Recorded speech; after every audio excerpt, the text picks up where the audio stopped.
Hi there. So I'm so glad that you could join us for our reading of The Lion and the Witch and the Wardrobe by C.S. Lewis. Yesterday we read chapter 5, and we read about how Edmund and Lucy came back from Narnia, and Lucy told her brother and sister all about it, and Edmund betrayed her and told his family that it was all made up, it was all a game that they were pretending to play. And Lucy was broken-hearted, and Peter and Susan thought that maybe Lucy was going crazy. But then they talked to the professor, and the professor said to leave it all alone, mind their own business, to trust the person who was more likely to be telling the truth, the person who had a history of telling the truth, and not worry about it. And as they were doing their own stuff all around the house, they suddenly heard footsteps, and they all ran to hide in the wardrobe. And now we're starting chapter 6, Into the Forest. "I wish the Macready would hurry up and take all these people away," said Susan presently. "I'm getting horribly cramped." "And what a filthy smell of camphor," said Edmund. "I expect the pockets of those coats are full of it," said Susan, "to keep away moths." "There's something sticking in my back," said Peter. "And isn't it cold?" said Susan. "Now that you mention it, it is cold," said Peter. "And hang it all, it's wet too. What's the matter with this place?" "It's wet and getting wetter every minute." He struggled to his feet. "Let's get out," said Edmund. "They've gone." "Oh!" said Susan suddenly, and everyone asked her what was the matter. "I'm sitting against a tree," said Susan, "and look, it's getting light over there." "By Jove, you're right," said Peter. "And look there, and there, it's trees all round, and this wet stuff is snow. Why, I do believe we've got into Lucy's wood after all." And now there was no mistaking it, and all 4 children stood blinking in the daylight of a winter day. Behind them were coats hanging on pegs. In front of them were snow-covered trees. Peter turned at once at Lucy. "I apologize for not believing you," he said. "I'm sorry. Will you shake hands?" "Of course," said Lucy, and they did.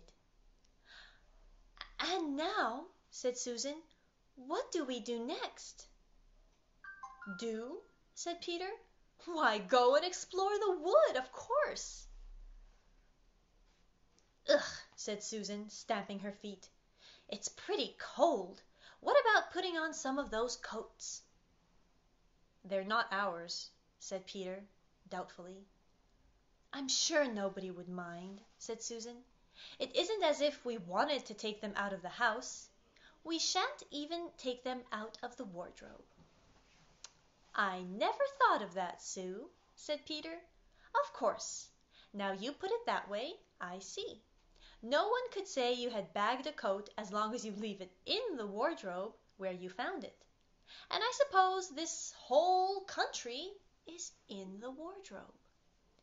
They immediately carried out Susan's very sensible plan.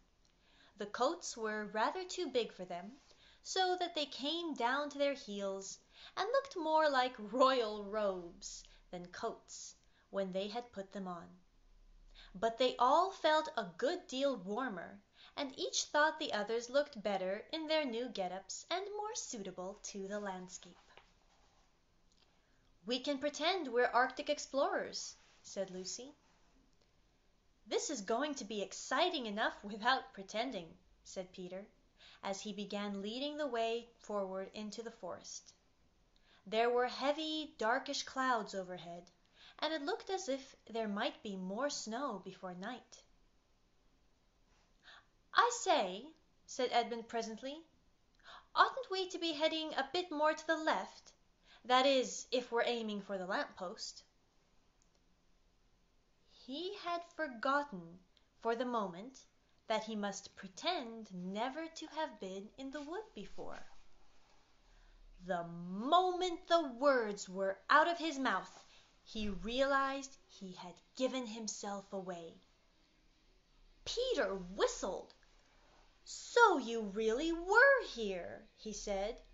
"That time Lou said she'd met you in here, and you made out she was telling lies." There was a dead silence. "Well, of all the poisonous little beasts," said Peter, and shrugged his shoulders and said no more. There seemed, indeed, no more to say, and presently the four resumed their journey.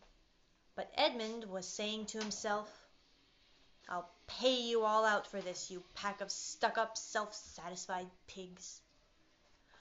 "Where are we going anyway?" said Susan, chiefly for the sake of changing the subject. "I think Lou ought to be the leader," said Peter. "Goodness knows she deserves it. Where will you take us, Lou?" "What about to see Mr. Tumnus?" said Lucy. "He's the nice fawn I told you before." Everyone agreed to this, and off they went, walking briskly and stamping their feet. Lucy proved to be a good leader. At first she wondered whether she would be able to find the way, but she recognized an odd-looking tree on one place and a stump in another, and brought them on to where the ground became uneven, and into the little valley, and at last to the very door of Mr. Tumnus's cave. But there a terrible surprise awaited them. The door had been wrenched off its hinges and broken to bits.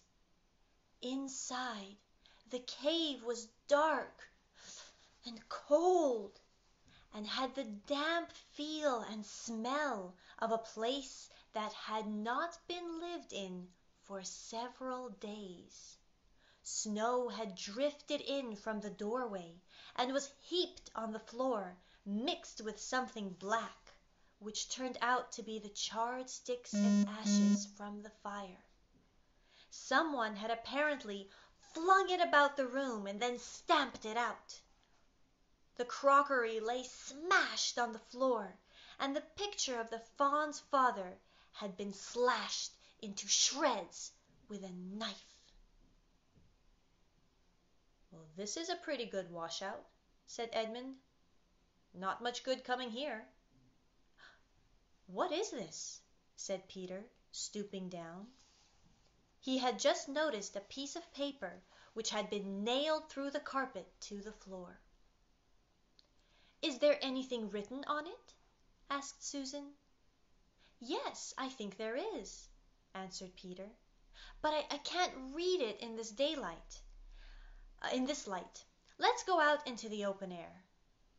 They all went out in the daylight and crowded round Peter as he read out the following words: "The former occupant of these premises, the Fawn Tumnus, is under arrest and awaiting his trial on a charge of high treason against Her Imperial Majesty Jadis, Queen of Narnia, Chatelaine of Cair Paravel, Empress of the Lone Islands, etc., also of comforting her said Majesty's enemies, harboring spies, and fraternizing with humans. Signed Maugrim, Captain of the Secret Police. Long live the Queen." The children stared at one another. "I don't know that I'm going to like this place after all," said Susan.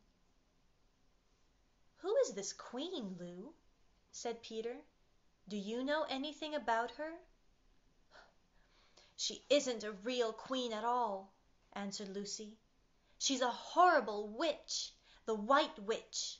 Everyone, all the wood people, hate her.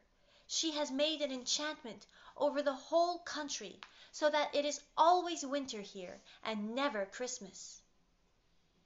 "I wonder if there's any point in going on," said Susan. "I mean, it doesn't seem particularly safe here. And it looks as if it won't be much fun either. And it's getting colder every minute, and we've brought nothing to eat. What about just going home?" "Oh, but we can't! We can't!" said Lucy suddenly. "Don't you see? We can't just go home, not after this. It's all on my account that the poor fawn has got into trouble. He hid me from the witch and showed me the way back. That's what it means by comforting the queen's enemies and fraternizing with humans. We simply must try to rescue him." "A lot we could do," said Edmund, "when we haven't even got anything to eat." "Shut up, you," said Peter, who was still very angry at Edmund. "What do you think, Susan?" "I've got a horrid feeling that Lou is right," said Susan. "I don't want to go a step further, and I wish we'd never come. But I think we must try to do something for Mr. whatever his name is. I mean the fawn." "Well, that's what I feel too," said Peter. "I'm worried about having no food with us. I'd vote for going back and getting something from the larder. Only there doesn't seem to be any certainty of getting into this country again once you've gotten out of it. I think we'll have to go on." "So do I," said both the girls. "If only we knew where the poor chap was imprisoned." They were all still wondering what to do next, when Lucy said, "Look, there's a robin with such a red breast. It's the first bird I've seen here. I say, I wonder, can birds talk in Narnia? It almost looks as if it wanted to say something to us." Then she turned to the robin and said, "Please, can you take us where Tumnus the fawn has been taken to?" And she said this, and she took a step toward the bird. It at once flew away, but only as far as the next tree. There it perched and looked at them very hard, as if it understood all they had been saying. Almost without noticing that they had done so, the 4 children went a step or 2 nearer to it. At this the robin flew away again to the next tree, and once more looked at them very hard. You couldn't have found a robin with a redder chest or a brighter eye. "Do you know," said Lucy, "I really believe he means us to follow him." "I've an idea he does," said Susan. "What do you think, Peter?" "Well, we might as well try it," answered Peter. The robin appeared to understand the matter thoroughly. It kept going from tree to tree, always a few yards ahead of them, but always so near that they could easily follow it. In this way it led them on slightly downhill. Wherever the robin alighted, a little shower of snow would fall off the branch. Presently the clouds parted overhead, and the winter sun came out, and the snow all around them grew dazzlingly bright. They had been traveling in this way for about half an hour, with the 2 girls in front, when Edmund said to Peter, "If you're still not too high and mighty to talk to me, I've something to say which you'd better listen to." "What is it?" said Peter. "Shh! Not so loud," said Edmund. "There's no good frightening the girls. But have you realized what we're doing?" "What?" said Peter, lowering his voice to a whisper. "We're following a guide we know nothing about. How do we know which side that bird is on? Why shouldn't it be leading us into a trap?" That's a nasty idea. Still, a robin, you know. They're good birds in all the stories I've ever read. I'm sure a robin wouldn't be on the wrong side. If it comes to that, which is the right side? How do we know that the fawns are in the right and the queen, yes, I know we've all been told she's a witch, is in the wrong? We don't really know anything about it either. The fawn saved Lucy. He said he did, but how do we know? And there's another thing, too. Has anyone the least idea of the way home from here? Great Scott, said Peter. I hadn't thought of that. And no chance of dinner either, said Edmund. And that's the end of chapter 6. I'm so glad that you all could join me, and I'll see you tomorrow and we'll continue to read. We'll start chapter 7. Bye.